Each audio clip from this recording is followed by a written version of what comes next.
Innal hamdalillah nahmaduhu wa nasta'inuhu wa nastaghfiruh wa na'udzu billahi min syururi anfusina wa min sayyiati a'malina. May yahdihillahu fala mudhillalah wa may yudlil fala hadiyalah. Asyhadu an la ilaha illallah wahdahu la syarikalah wa asyhadu anna Muhammadan abduhu wa rasuluh la nabiyya wa la rasula ba'da. Allahumma salli wa sallim wa barik ala Muhammadi wa ali Muhammad kama sallaita wa sallamta wa barakta ala Ibrahim wa ali Ibrahim fil alamin innaka hamidum majid. Amma ba'd. Saudara sekalian, sejenak marilah kita sediakan waktu kita untuk bersama mentelaah memahami materi kitab Al-Hikam. Sertakan harapan kepada Allah, semoga lewat telaah siang hari ini Allah menganugerahkan kepada kita taufik hidayahnya, bimbingan serta pemahamannya. Untuk itu marilah kita buka telaah siang hari ini dengan Al-Basmalah. Bismillahirrahmanirrahim. Saudara sekalian, ada seorang mufassir dari kalangan sahabat yang kejeniusan beliau ini diantaranya didoakan Rasulullah, Allahumma allimhul kitab wa ta'wil. Ya Allah, ajarilah dia kitab Al-Quran wa ta'wil dan makna-makna pesan-pesan kedalamannya. Sahabat ini bernama Ibnu Abbas. Sehingga hadirin rahimakumullah, Ibnu Abbas ini menjadi rujukan di dalam perguruan Al-Quran setelah Rasulullah wafat. Banyak sahabat-sahabat selain Ibnu Abbas, di antaranya Ibnu Mas'ud. Nah, Ibnu Abbas pernah menafsirkan, menjelaskan, tafsir ini penjelasan ini. Wa ma khalaqtul jinna wal insa illa liya'budun. Tidaklah kuciptakan manusia dan jenis jin illa liya'budun. Wa ma khalaqtul jinna wal insa illa liya'budun. Liya'budun ini secara terjemahnya tidaklah kuciptakan jin dan manusia kecuali untuk beribadah kepadaku. Abada ya'budu itu artinya menyembah. Nah, penyembahan di sini ada unsur penyembahan yang paling dominan, yaitu mentaati. Berarti tidak kuciptakan jin dan manusia kecuali untuk mentaati saya. Hadirin, kemudian Ibnu Abbas menerjemahkan illa liya'rifuni, kecuali untuk mengenal saya. Hadirin, untuk mengenal Allah itu kan sulit ini. Karena Allah itu bukan makhluk. Mengenal sesuatu itu bisa secara keseluruhan, melihat, mendengar, memahami, interaksi langsung. Tapi kalau dengan Allah kan tidak bisa, bukan makhluk. Mengenal sesuatu bisa bagian dari sesuatu. Kita mengenal bagian Allah kan tidak mengenal. Itu bukan makhluk. Kalau ada gelas, kita pasti mengenal ini wadah air, wadah cairan, kan itu kan. Hanya dengan gelas kita mengenal air gitu ya. Nanti diperinci lagi air ya sulit itu ya. Tapi masih bisa dikenal unsur-unsur air.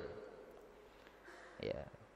Tapi mengenal Allah kan tidak bisa ya, bukan makhluk. Maka satu-satunya cara mengenal adalah dengan zikrullah. Zikir, makna zikir itu tidak saja mengingat setelah lupa. Tapi mengingat-ingat supaya tidak lupa. Apa yang kita ingat? Yang paling setiap hari kita jalani nih, pemberian Allah. Maka mengingat pemberian Allah ini mengantarkan kita kepada sayang kepada Allah, cinta kepada Allah. Di dalam surat Ali Imran, Qul in kuntum tuhibbunallah. Katakan Muhammad Rasulullah kepada mereka-mereka, kalau beragama kamu itu supaya apa? Mencintai Allah. Kalau dengan ketaatanmu yang kamu jalani itu supaya kamu mendapatkan cinta Allah, fattabi'uni, ikuti jejak saya. Saya itu siapa? Rasulullah Muhammad sallallahu alaihi wasallam. Bagaimana Rasulullah SAW? Rasulullah itu manusia normal, alamiah. Jadi Islam, dengan mengikuti Islam itu bukan meninggalkan watak-watak dasar manusia, enggak. Justru memelihara watak dasar itu. Kita punya seneng, di saat yang sama kita punya benci kan. Orang mencintai sesuatu pasti benci kalau yang dicintai itu lari, lepas dari kita. Berarti apa? Di saat mencintai kita juga membenci. Maka mari kita kenal Allah. Lewat apa? Semua tatanan yang Allah berikan kepada kita. Sebab di dalam tatanan Islam, manusia itu supaya terpelihara watak dasar kemanusiaannya. Kadang-kadang kita ini kan mencari pembenaran. Kalau ada penyimpangan, oh itu manusiawi. Selalu mencari pembenaran kita. Itu disebutkan dalam Al-Quran. Balil insanu ala nafsihi basiro. Bahkan manusia itu umumnya ala nafsihi, atas dirinya sendiri. Watak dasarnya itu basiro. Dia menyadari, melihat. Nanti kalau kita membiasakan, oh itu kan manusiawi, tapi pembenaran atas penyimpangan, nanti bukan jadi manusiawi lagi. Makanya disebutkan dalam Al-Quran, ulaika kal an'am, mereka itu seperti halnya binatang ternak. Binatang ternak itu dikendalikan apa? Coba posturnya kalau berjalan itu kan kepalanya di depan, bukan di atas ya. Sehingga pikirannya itu tidak punya pikiran, wong binatang kok. Tapi dikendalikan kepala itu oleh perut dan di bawah perutnya. Tapi manusia kan enggak, posturnya itu luar biasa ini. Kepalanya di atas. Ada alat-alat hidayah. Supaya apa? Yang didengar, yang dilihat, yang dikomentari, itu dikasih apa? Ajaran dari atas kepala. Wa anzalna ilaikal kitab. Kuturunkan kepada engkau manusia kitab Al-Quran itu sebagai panduan supaya apa? Kemanusiaan kita ini terjaga. Bukan sekedar oh manusiawi, tapi pembenaran itu. Walau alqa ma'adzira, walaupun manusia mengajukan berbagai macam argumentasi, alasan. Iya, saya melanggar karena ini, karena ini, karena ini. Hadirin rahimakumullah, dan Allah memberikan satu argumentasi itu. Allah melarang supaya kamu tidak dilarang oleh nafsu. Allah merintah supaya kamu tidak diperintah oleh nafsu. Kalau manusia itu dikendalikan oleh hasrat nafsunya, kemanusiaannya hilang. Sehingga apa yang muncul? Kebinatangan.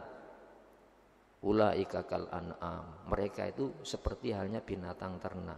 Balhum adhal, maka jauh lebih sesat dari binatang ternak. Kenapa kok jauh lebih sesat dari binatang ternak? Karena binatang ternak itu tidak diberi oleh Allah kemampuan berpikir. Makanya kejahatannya tidak ada teknologi. Tapi manusia kejahatannya itu bisa mengenal teknologi cara. Bukan sekedar cara, dikasih legalitas hukum. Hukumnya bisa berubah. Larangan jadi perintah, perintah jadi larangan. Mana yang paling bahaya? Makhluk yang paling bahaya itu sebetulnya manusia. Makanya supaya potensi yang ada pada diri manusia itu tidak merusak, dikasih ajaran yang perbaiki. Makanya Al-Qur'an mengatakan wa in tawallau, kalau kamu berpaling ya, fa innallaha la yuhibbul mufsidin. Allah itu tidak suka para perusak. Kalau kita berpaling dari pembekalan Islam, maka tindakan kita itu merusak walaupun atas nama apa? Undang-undang.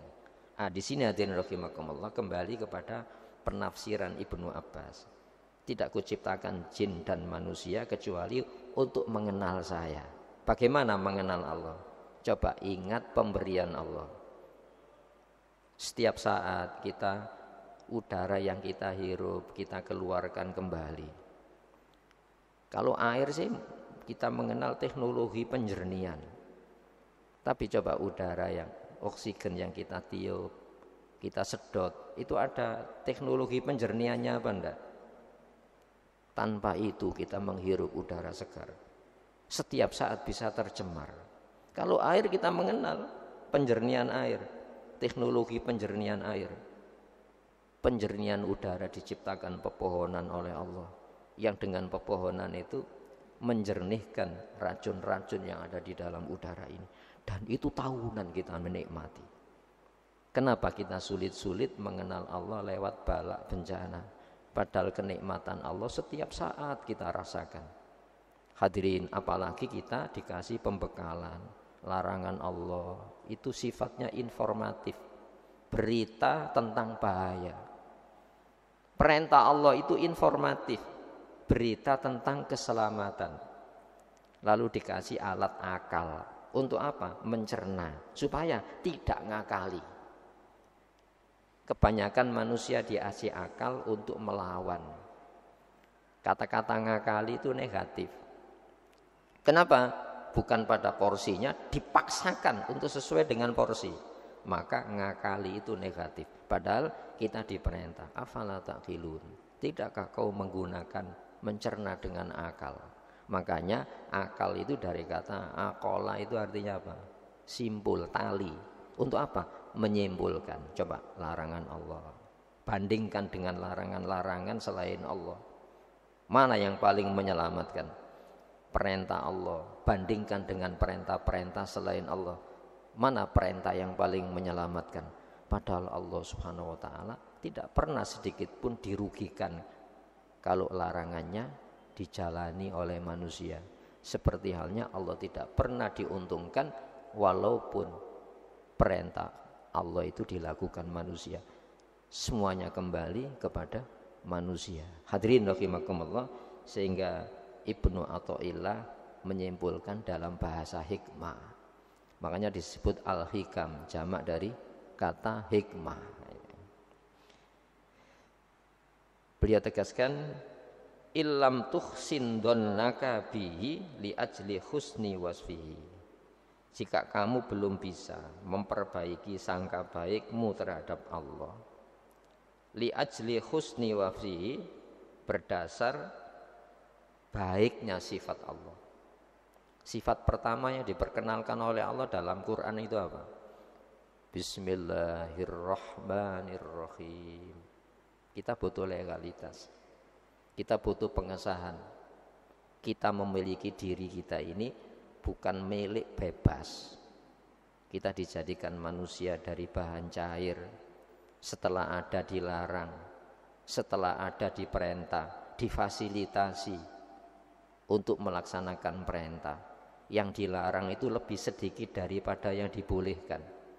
Maka legalitas keberadaan kita ini hanya dengan Allah. Dari, oleh, untuk Allah. Dari Allah. Kenapa saya tidak merancang keberadaan kita? Setelah ada, Allah tidak mengizinkan kita disetting oleh ajaran siapapun. Maka setelah ada dikasih ajaran Islam. Untuk apa? Untuk melaksanakan tugas-tugas penghambaan kepada Allah. Maka hadirin rahimakumullah, Ar-Rahman, siapa itu? Allah itu Maha Kasih. Kita tidak pernah meminta jadi manusia. Dari bahan yang sama Allah ciptakan binatang, tumbuhan, jadi manusia. Siapa yang menghendaki kita jadi manusia? Allah Subhanahu wa taala. Allah Maha Kasih, itu tak pilih kasih. dikasih wujud jadi manusia, kok enggak jadi binatang? Tapi setelah ada, Allah itu Ar-Rahim, penyayang itu. Kenapa kok penyayang?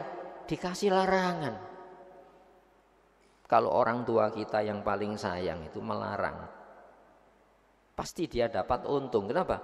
Minimal kalau anaknya tidak melakukan larangan, dia tidak disulitkan dalam kehidupannya. Kalau orang tua kita merentah, dia pasti dapat persentase sekecil dapat. Kenapa? Kalau dia melaksanakan perintahnya, dia tidak disulitkan untuk ngurusi anaknya yang tidak nurut tadi.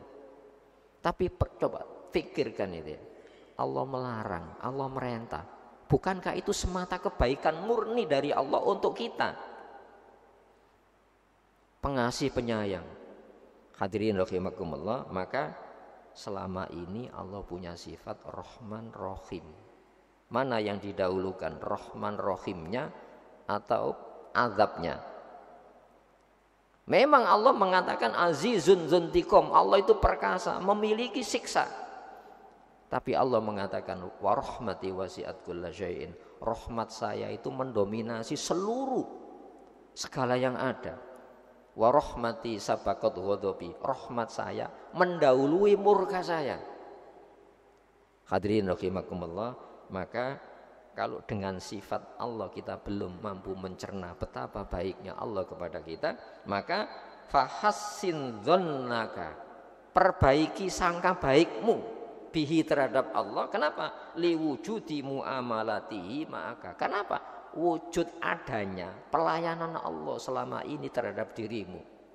Saya tidak meminta udara yang jernih, tapi Allah memberikan udara yang jernih. Coba bayangkan masa Covid kemarin itu.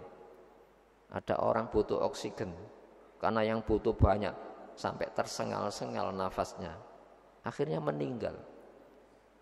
Terjadi bencana semacam itu kan masih sedikit dibanding udara yang segar. Setiap saat, walaupun kita jangankan tidur, saat kita terjaga ini loh, ya, kontrol kesadaran, bukan menjadi kontrol kesadaran bagaimana kembang kepisnya nafas kita, detak jantung kita tidak diserahkan oleh Allah kepada kontrol kesadaran kita. Itu berlangsung tahunan. Taruhlah usia kita hari ini ada yang 50, ada 60 tahun. Coba bayangkan.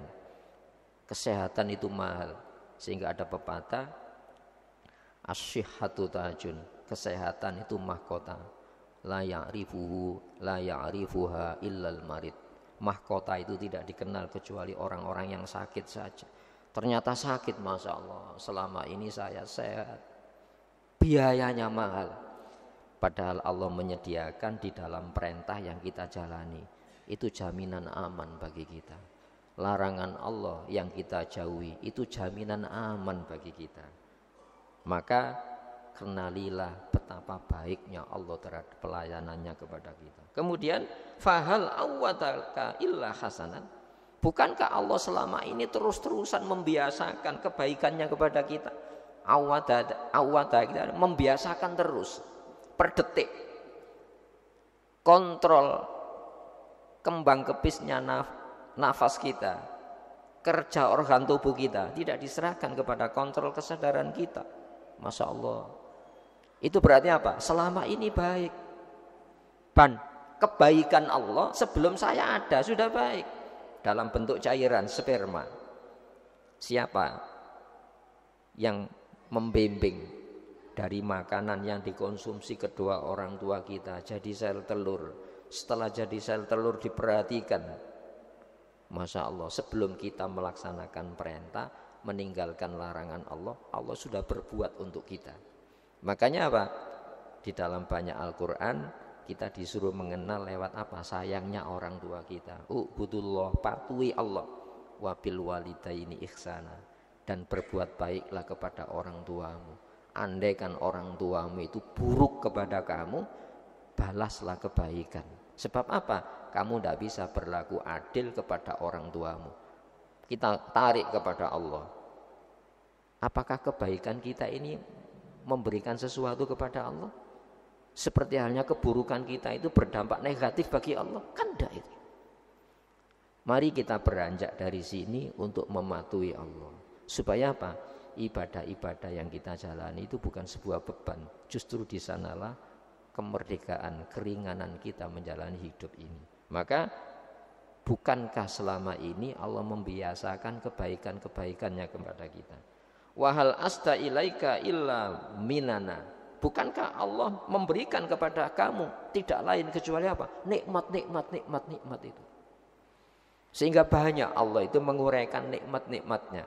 Wa in ta'uddu nikmatallahi la tuhsuha. Manusia, kalau kamu menghitung nikmat Allah, kamu tidak akan mampu menghitung. Sebab apa? Ketika kita bisa taat, itu nikmat yang harus disyukuri. Bukan nikmat yang kita nikmati, makan, sandang, pangan, papan. Ketika kita bisa beribadah kepada Allah, itu kenikmatan rohani. Dan tidak banyak orang mensyukuri nikmat. Makanya taatnya tidak ditambah-tambah. La in syakartum la azidannakum. Kalau kamu syukur kepada Allah. Makna syukur itu apa? Menggunakan nikmat untuk taat. Dikasih nikmat untuk ingat pengasihnya. Bukan ingat nikmatnya terus, tapi lupa pesan-pesan pembekalan pemberi nikmat. La in syakartum. Kalau kamu syukur menggunakan nikmat untuk taat, la azidannakum, pasti akan aku tambah kamu. Kenapa taatnya tidak ditambah? Karena dia hanya mengenal nikmat yang disandang, nikmat yang dipapan, nikmat yang dimakan. Tapi nikmat rohani, kita bisa menjadi muslim, kita bisa menjadi mukmin, kita bisa melaksanakan perintah, kita bisa menjauhi larangan Allah. Itu kenikmatan-kenikmatan rohani yang tidak banyak. Saking lembutnya, tidak mampu dikenal. Termasuk kita jadi umatnya Rasulullah, itu nikmat. Coba nabi-nabi itu punya keinginan, Rabbana innana amanna bima anzalta. Itu pengikutnya Nabi Isa, muslim paling akhir zaman Banu Israel. Nabi Banu Israel yang terakhir kan Nabi Isa. Itu berdoa, Rabbana amanna bima anzalta. Ya Allah, saya iman kepada yang kau turunkan ini. Itu ya. Apa yang diturunkan? Injil. Injil itu pembekalan muslim pada zaman Nabi Isa. Sebelumnya Taurat pembekalan jadi muslim umatnya Nabi-Nabi Musa. Maka fattaba'na rasulah. Ikutkan aku Rasul akhir zaman ini ya Allah. Sampai Nabi Yusuf itu pernah berdoa, tawaffani muslimah wa alhiqni bis sholihin. Matikan aku muslim dan jadikan aku ketemu orang-orang muslim akhir zaman ini. Hadirin rahimakumullah, sehingga Allah tegaskan laqad manallahu 'alal mu'minin id ba'atsa fihim rasulan min anfusihim. Sungguh Allah sudah memberikan kenikmatan secara khusus, tidak umum kita ini. Apa? Id ba'atsa fihim rasulan min anfusihim. Saat Allah mengutus seorang utusan yang senafas dengan kita. Seluruh nabi-nabi itu disusahkan urusan dirinya. Tapi Rasulullah Muhammad disusahkan urusan umatnya. Hadirin, kita ini umat yang Rasulullah itu kesedihannya untuk kita. Pasang badan untuk kita. Nanti umat Islam akhir zaman ini dijadikan saksi umat muslim sebelumnya. Wa kadzalika ja'alnakum ummatan wasatan litakunu syuhada'a 'alan nas. Ku jadikan kamu umat moderat. Bukan barat, bukan timur, tapi umat dengan bimbingan Al-Qur'an, dengan panduan Rasulullah Muhammad. Untuk apa? Ku jadikan kamu saksi atas muslim-muslim sebelum kamu. Jadi nanti muslim pada zaman nabi-nabi sebelumnya cari kita. Minta persaksian yang meringankan dari umat Islam akhir zaman. Wa yakunar rasulu alaikum syahida. Dan Rasulullah akan menjadi saksi yang meringankan bagi kamu. Sehingga Rasulullah itu pernah termenungnya Nabi ini, Allah Jibril coba tanya, kenapa Rasulullah sedih merenung semacam itu? Bukan Allah tidak tahu, wa a'lam, padahal Allah jauh lebih tahu. Tapi untuk diungkap perasaan batin Nabi ini. Lalu Jibril bertanya kepada Rasulullah, mata su'uka ya Rasulullah, apa yang menyebabkan kamu sedih hai utusan Allah? Ya Rasulullah, aku disedihkan urusan umatku. Oh gitu? Iya, saya sedih urusan umat saya. Disampaikan kepada Allah, padahal Allah jauh lebih tahu. Lalu ya Allah, dia disediakan urusan umatnya. Lalu Allah mengatakan, sampaikan kepada dia, aku tidak akan pernah menyusahkan dirinya karena masalah-masalah umatnya. Lalu Rasulullah mengatakan, wala saufa yu'tika rabbuka fatardo. Allah menurunkan ayat, Allah akan memberikan kepada engkau satu pemberian yang dengan pemberian kamu itu engkau bahagia, ridho kamu. Lalu Nabi mengatakan apa? Idzan la ardho min ummati yadkhulunan nar. Kalau demikian ya Allah, saya tidak senang, saya tidak bahagia kalau ada umatku itu yang masuk neraka. Itu Rasulullah Muhammad sallallahu alaihi wasallam. Mari kita perbanyak sholawat kepada Nabi. Kenapa? Tidak ada Nabi yang disediakan urusan umatnya kecuali Rasulullah Muhammad sallallahu alaihi wasallam. Nanti di akhirat seluruh Nabi mengkhawatirkan dirinya. Allahumma nafsi, ya Allah diri saya. Kalau Rasulullah apa? Allahumma ummati, ya Allah umatku. Hadirin rahimakumullah. Sehingga Rasulullah berpesan, la tamutunna ahadukum, sekali-kali kamu jangan mati ya umatku, illa bi husnil dhanni billah, kecuali dengan membawa sangka baik kepada Allah Subhanahu wa ta'ala. Jangan kita mati kecuali membawa sangka baik kepada Allah Subhanahu wa ta'ala. Semoga yang kita telah siang hari ini diantarkan jadi hidayah. Mari kita berdoa pada Allah Subhanahu wa ta'ala. Allahumma salli wa sallim wa barik ala Muhammad wa ali Muhammad. Alhamdulillahirabbil alamin. Rabbana zalamna anfusana wa illam taghfir lana tarhamna lanakunanna minal khasirin. Rabbana hab lana min azwajina wa dhurriyyatina qurrata a'yun waj'alna lil muttaqina imama. Allahumma rzuqna rizqan halalan thayyiban wasi'an mubarakan yuqarribuna ila ta'atika. Wa sallallahu ala Muhammad wa ali Muhammad. Alhamdulillahirabbil alamin. Assalamualaikum warahmatullahi wabarakatuh.